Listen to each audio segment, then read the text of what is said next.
packaged in a plastic bag. So, we took a decision. So once our plastic assumptions we had was that it would cost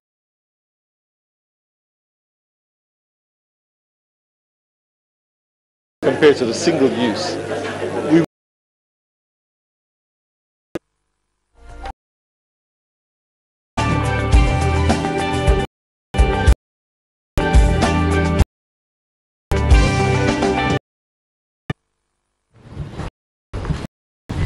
Of 2017.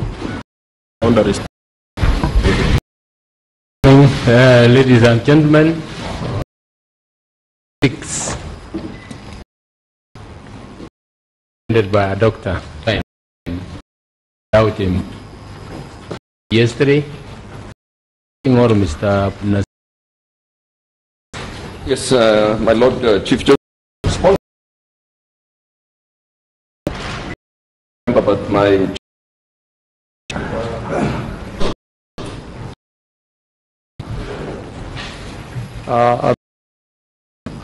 my learned friend, senior is that we are having challenge issued yesterday. Requested me to inform the court. He will be here in the next 20-30 minutes. We kindly to enable yesterday. Already been communicated to the Supreme Court today in compliance from the. Thank you.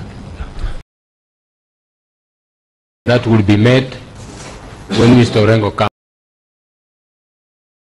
Before my learned friend goes away, I saw some papers being passed to the judges. Courtesy would have This morning.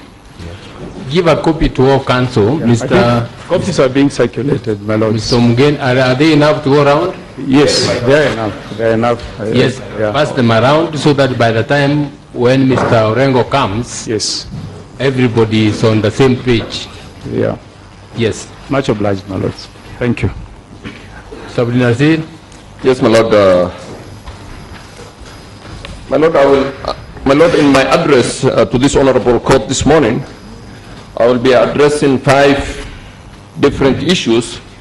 But before I do that, my lord, I would like to highlight 3 defining features that preceded this election, that defined this election of 8th August 2017. My lord, the first one, and this we capture in our affidavits, is that in 2016, as a prelude to this election, the 2 petitioners drew a line on the sand and said that unless the entire commission, which is the first and second respondents, are replaced, they will not participate in elections. And my lord, in compliance or acceding to that, the entire country acceded to that, and in January, the entire commission of the first and second respondent was shown the door on the insistence of the petitioners. My lord, emboldened by that victory, the first and second petitioners instigated a wide-range change in the law. The entire electoral law was a result of that changed to their satisfaction. And my lord, the third phase is that they did a litigation on a scale. It was actually on an industrial scale. The litigation on an industrial scale in which they litigated each and every aspect of the electoral law to ensure that the election is conducted as they demanded and required. For example, my lord, they litigated the Albright printing. They litigated an allegation that the president will deploy the army.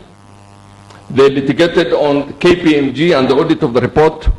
they litigated on the alternative complementary system under Section 44.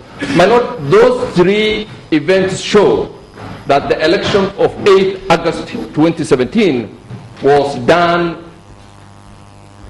as the petitioners demanded. They were on the driving seat, my Lord. My Lord, having said that, let me address the 5 substantive issues I will address this Honorable Court. And my Lord, the first one is, whereas Article 140 and 163, 3A of the Constitution provide both the jurisdictional and the procedural platform for invalidating a presidential election, where can this court find the substantive law to invalidate a presidential election? My Lord, whereas Article 140 and 163, 3A of the Constitution provides both the procedural and the jurisdictional platform for this Honorable Court to invalidate a presidential election, where can you find the substantive law for invalidating a presidential election? Nobody has told you that, my Lord. Not the petitioners, not the first and second respondents. And I will show you, my Lord, that the only place you can find the substantive law to invalidate a presidential election is that you deconstruct Article 140, or what I call a reverse engineering of Article 140, and you will find the substantive law to invalidate a presidential election in Article 38, 2A. In other words, the only way you can invalidate the presidential election is to hold that the exercise Kenyans did on 8 August 2017, pursuant to Section 38, 2A, was invalid exercise. Section or article? Article 38, 2A. In other words, my Lord, an entire presidential election is a negative invalidation of the right to exercise a political right under Article 38, 2A. My Lord, the second issue I will address you on is, in our local jurisprudence, what is the place of Raila Odinga versus IEPC 2013? The second, my Lord, is, in our local jurisprudence, what is the place of Raila Odinga versus IEPC 2013 case? And is there any need to revisit or depart from the various findings this Honorable Court made in that decision? My Lords, the third issue I will address before this Honorable Court is the place of stare decisis and precedent in the electoral regime in this country, and in particular, my Lord, whether interpretation of the Constitution is binding to this court, notwithstanding Article 163(7). In other words, my Lord, can you depart from a constitutional interpretation, notwithstanding that the Constitution says that you can depart from your various decisions? My Lord, I will draw a distinction when you interpret either a statute or a common law, and when you interpret the Constitution. And I will try to persuade you that when you interpret the Constitution, you may not depart from it in a subsequent decision, notwithstanding what Article 163(7) says. My Lord, the fourth issue I will address you is, what are the circumstances in which this court can invalidate a presidential election? On whose omissions and transgressions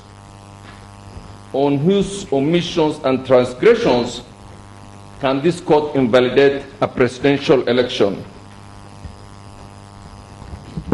And my Lord, the answer to that may surprise many, and I will show you that in 99% of the cases you can only invalidate a presidential election on the transgression of the voter who has exercised his will under Article 38(2)(1).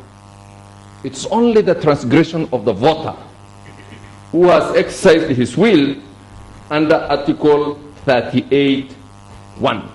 maybe 1% you can 1% is IEBC, if there's a transgression, 1%, because, my Lord, this election I will show you, as I will show you, my Lord, is all about the voter, the person who exercises his sovereign will. My Lord, lastly, but not the least, and in a very, very summary and cursory manner, I will take you through the petition that's before the court. I will go through the structure of that petition. I will take you through the form, the substance, the pleadings, and I will show you, my Lord, why I consider that petition a piece of science fiction. My Lord, let me start with the first one. My Lord, the first issue is an anchorage of a presidential petition in both its constitutional and doctrinal foundation. My Lord, it's my humble submission, my Lord, that an Article 140 just gives you the procedural platform. My Lord, Chief Justice, to the credit of this court, when you published the 2017 presidential petition rules, introduced Rule 8, which for the first time really sets out 5 grounds upon which a presidential election can be invalidated. And my Lord, when you look at that and the petition, you will find that it's only ground 1 and ground 3 that this petition can be premised on. My Lord, I say that Article 140 is a reverse engineering of Article 138. And why do I say that? Because, my Lord, for this court to invalidate a presidential election, or for this court to appreciate that a presidential election petition has been brought out, we have to retrace our steps backward. And when we retrace our steps backward, my Lord, you will find that it is the events of 8 August 2017, when 17 million Kenyans went to the polls, that brought about this result, or this court case. So it is the election, it is the exercise of the sovereign will of the people in casting their votes for their political leaders that has brought this event. So, my Lord, it is Article 38.2, that choice of Kenyans to decide who will be their leader, that brings about this election petition. It's not about the winning, or it's not about that the third respondent has been declared the winner that brings us here. No. My Lord, the winning of the third respondent is the consequence of the sovereign choice Kenyan voters made pursuant to Article 38.2. In fact, my Lord, the third respondent is a nominal respondent in this matter. This case is about the choice made by both the 8.2 million votes he got, the 6.4 million Raila got. That 15 million votes that was cast on 8 is what is being challenged in this court. The entire 15 million votes, the votes they cast. For the petitioners to succeed, this court must agree that those 15 million votes that were cast on 8 August don't count. It's not about whether IEBC officers signed some forms. It's not about whether President Uhuru did. It's not about all those things. It is about the 15 million votes. For you to overturn the decision, you must tell them that on 8 August, when you 15 million Kenyans came, you made some mistakes here and there, and we consider as a court that your votes will not count. That is the task you have, my Lord.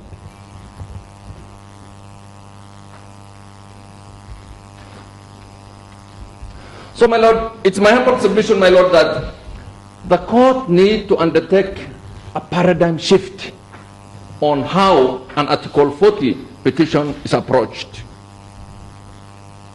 And that, my Lord, you can only do by finding fault with the voter and say that your vote on that day does not count.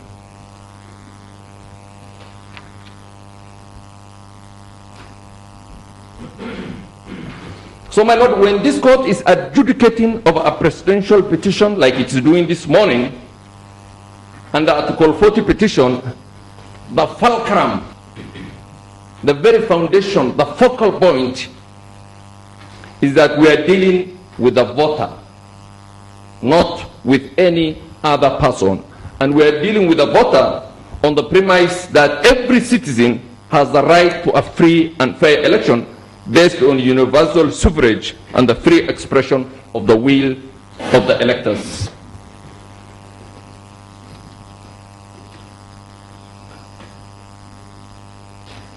My Lord, my learned friends referred, or my learned friends for the petitioner said that we are dealing with an Article 81. My Lord, if you look at even Article 81, which actually buttresses the submission I'm making, Article 81 creates what I call hierarchy of principles. And it is not by accident, it's by design. That Article 81 starts with the electoral system shall comply with the following principles. A, freedom of citizens to exercise their political rights under Article 38. That is a fortification. It solidifies my submission that this actually is all about the voter who voted on 8 August. And that is why in this hierarchy of principles, we start with the freedom of citizens to exercise their political rights under Article 38.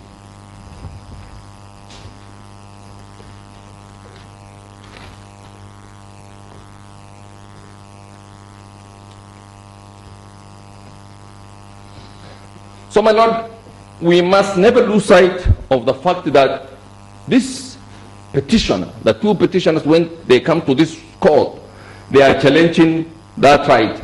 And my Lord, that's why I say this case is about a negative invalidation of a political right under Article 38.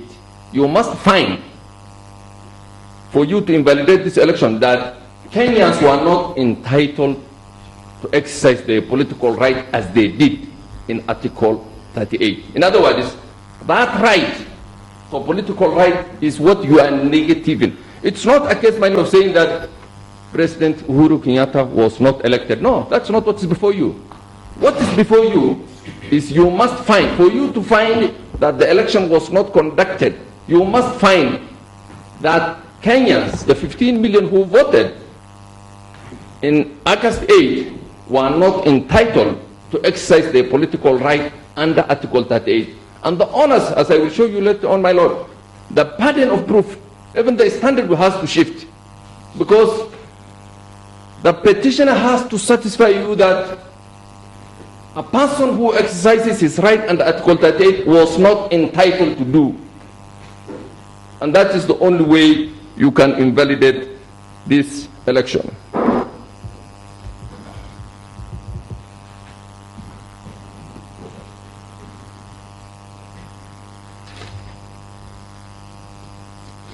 So, my Lord, and I said, my Lord, that we need a paradigm shift.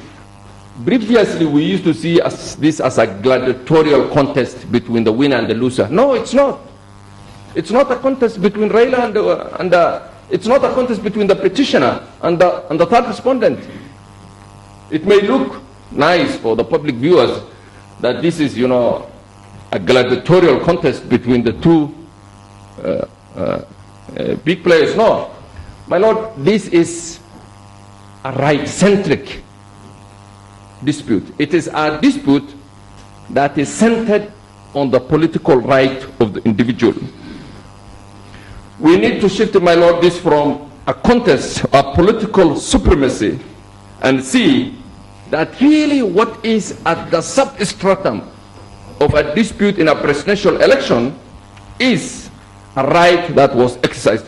So, my Lord, I pray that this court impresses a right-oriented approach, which is premised on Article 38, and not a result-oriented approach, which shows that the third respondent won this contest. And, my Lord, that needs a lot of caution from this court. That's an argument, my Lord, I will just plead that you hold it with, as Anton Scalia famously said, that some arguments you hold it with a belt and a suspender.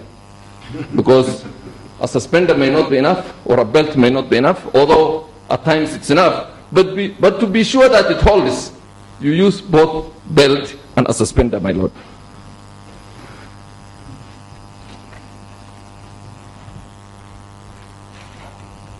So, my lord, as I will show you later on, that it is very important that the approach you take, my lord, is not about whether IEBC did certain omissions or not in validating these elections. And my lord, let me give you an example of, a typical Kenyan setting, a herdsman, for example, from Dera, who doesn't even speak English or Swahili. He comes to a polling station, he votes with an assistance of one of the officials, he casts his vote. He may not understand the philosophical foundation of all these things, but he understands that he is making a choice. Then he walks out of that polling station and goes back to his cows or camels. My lord, can that choice of that herdsman somewhere in Mandera be invalidated because an officer did not stamp some of the forms when he filled it? Can we invalidate such a right? Can we invalidate such a basic foundation of that right of an illiterate Kenyan who exercised his right, who walked out of a polling station? But because one of the agents of the candidates did not sign, we say, no, that man has not voted. My lord, that will be a travesty of justice, and that's not what this constitution is all about. My lord, let me go to the second point. What is the local place, or what is the place in our local jurisprudence of Raila Odinga versus IEBC 2013, my lord? My lord, to the credit of the court, and I have expressed many times my disagreement with this court on certain issues, especially its jurisdiction. But my lord, when it, especially starting with the Raila case, followed by Peter Munya case of electoral law, you have solidified, you have settled the law under plea. This court have addressed many manner, my lord, the standard proof, and my lord, laying down expense. Nothing was unfair there because of the way 50-something% were faced. What my, I.e. from the tears as my newspapers, my lord, critic of what? Nigeria is a superpower in all spheres of manifestation. It has 4 or 5 times our GDP. I mean, Nigeria, my lord, is, even in terms of jurisprudence, we may have unflattering experience about Nigeria, but you can't ignore Nigeria, both in its economic setting or even its political setting. But my lord, it's my humble submission that you settled the law on all those issues. You did it in a very eloquent, beautiful manner. It's a case, my lord, that has been quoted many places, validated it in Nadif Jama case, in Zechariah Obado's case, in Bitamunya case, in Kidora's case. So, my lord, it's actually what is called a solid rock precedent of this court. So, my lord, in my humble submitted you now to the issue of precedent. Why do I take you to the issue of precedent? But let's do these issues over and over again. The issue of the bank, does the court invalidate an electoral dispute? All those issues. And my lord, I want to persuade this court that since you have established the law on firm and solid grounds, but my lord, you will all appreciate, my lord, that because of the soul will decide the law this way, and the same was an agitation to have some solidity on that in relation to, my lord, the court was that judgment. The court to it that a very significant facts are to consolidate. Second issue you captured, my lord, you go on. The executive, my lord, paragraph in can attest. I don't have to, that's not on over the course the rule of law decides it's all same. Not when a court decides one, then you know that that court, there's chaos in the country. And my lord, that brings me to Article 1, Supreme Court are bound by the fact that I don't think, my lord, a constitutional principle. A country says, no, all courts must adhere or chaos. The Court of Appeal could decide how it wants. That the drafters, if we can use that term, the drafters, we must have a constitutional principle that says that all judges must adhere. It shows the enormity of the problem this country faced. And my lord, my humble submission is that you can't, notwithstanding Article 163(7), unless, my lord, that the decision so untenable, so unpersuasive, that brings us that this is what the law means. My lord, if you change after 1 month and say that no, this is what the Constitution means, people will not take this court seriously, and I'm glad you have not done that so far.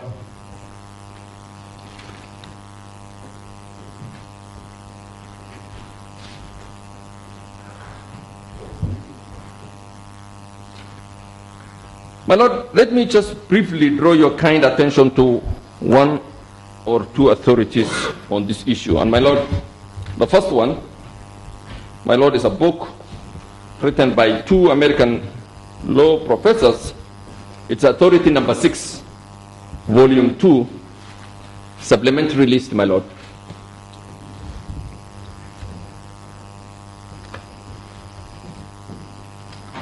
My lord, if you look at from page 849, you will find a book written at the University of California, Berkeley Law School, and the second one is a professor at Vanderbilt University. The book is called Judgment Calls, Principles and Politics in Constitutional Law. Judgment Calls, Principle and Politics in Constitutional Law. And my lord, the court talks about precedents, especially constitutional precedents, and it addresses the apex court. My lord, I will just draw your attention to page 851, the last paragraph. Page 851, the last paragraph.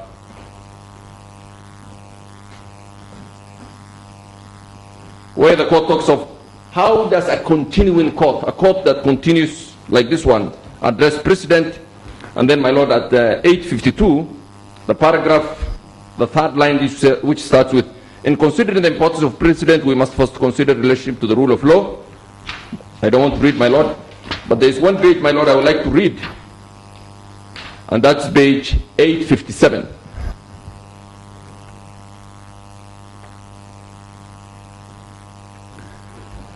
My lord, this is what the learned author says at page 857. They say, adherence to precedent does not mean simply refusing to overrule past decisions, but taking them seriously as a starting point for analysis in future cases. This is partly a matter of reasoning by analogy from similarities between the facts of cases, but more importantly, a matter of giving credence to the reasoning in an earlier question. The willingness of judges to defer in his own way to their predecessors and their expectation of a similar difference from their successors transforms courts from an ever-changing collection of individual judges to an institution, one which is capable of building a continuing body of law rather than merely a succession of one-time rulings. This kind of decision-making, which is familiar to students of common law, is structured enough to provide stability and coherence, but flexibility enough to allow improvisation and growth, creating a false dichotomy between precedent labelings such as unchangeable bedrock and others increase. So, my lord, when a court is a continuing court, my lord, it's always important to solidify precedent.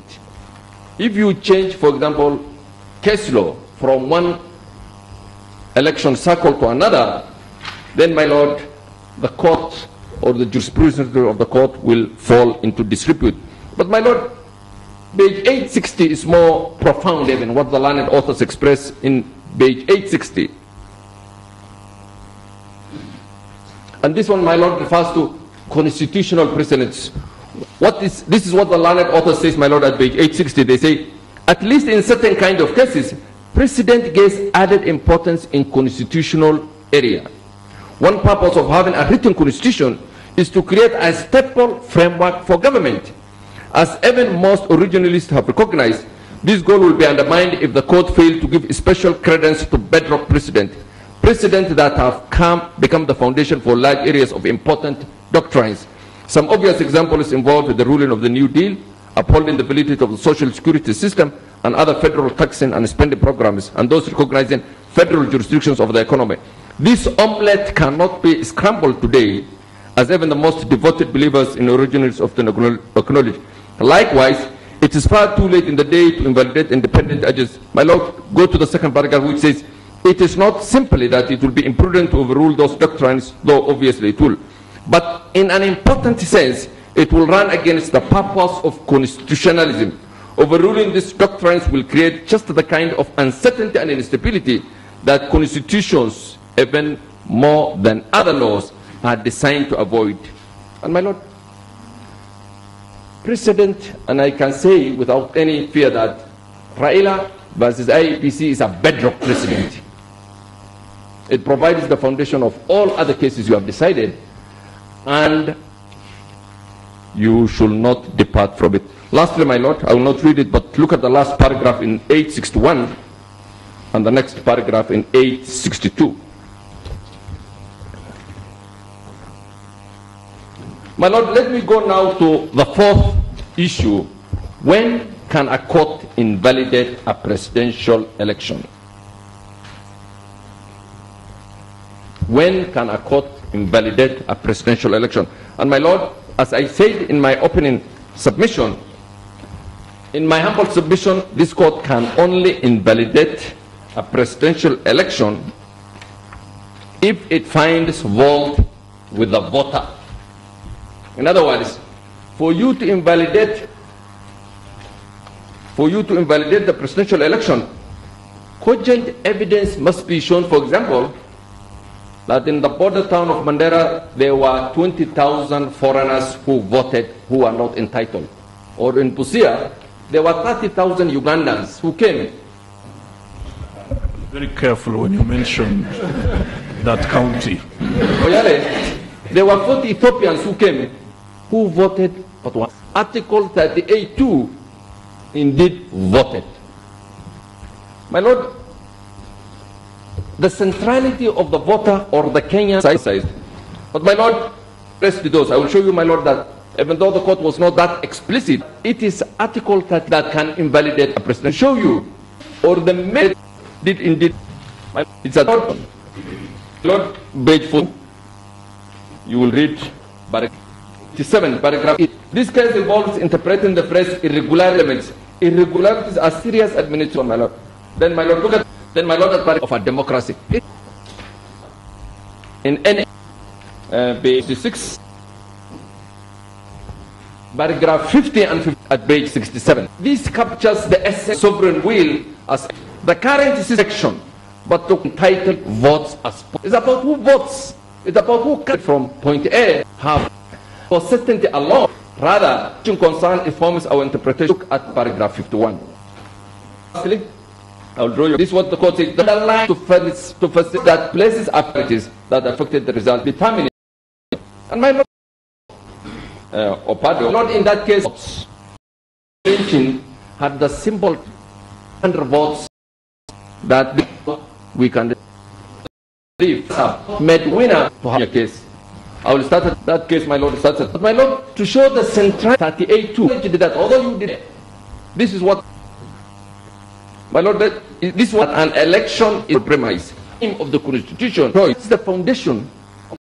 1 of the.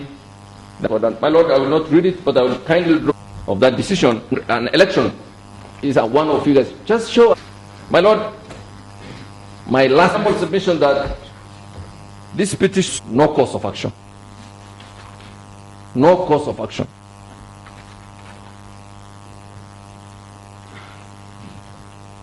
My Lord, even if you lower the standard of proof to be one below on a balance of probability, this petition will still be dismissed.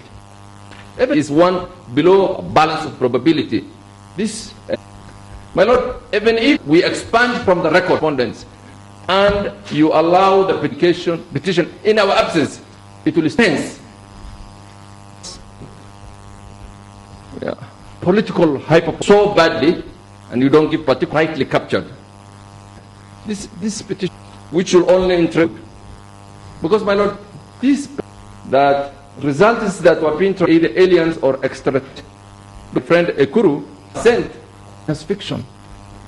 A result is that the third response from the IEBC on see a day. They were not reached. Those the petition one adduced by Orengo. Yes, because it should say. So my lord, I have shown that this is grounded in law. It's not a course of action. You to invalidate that presidential election, you can representative to show that those not have voted in the manner. Because in every contest there are concrete cause of Article 34. My submissions. Thank you, my lord. Mr. Application that we were warned that we have concluded our submissions. So corruption about nations. We should be anti-corruption.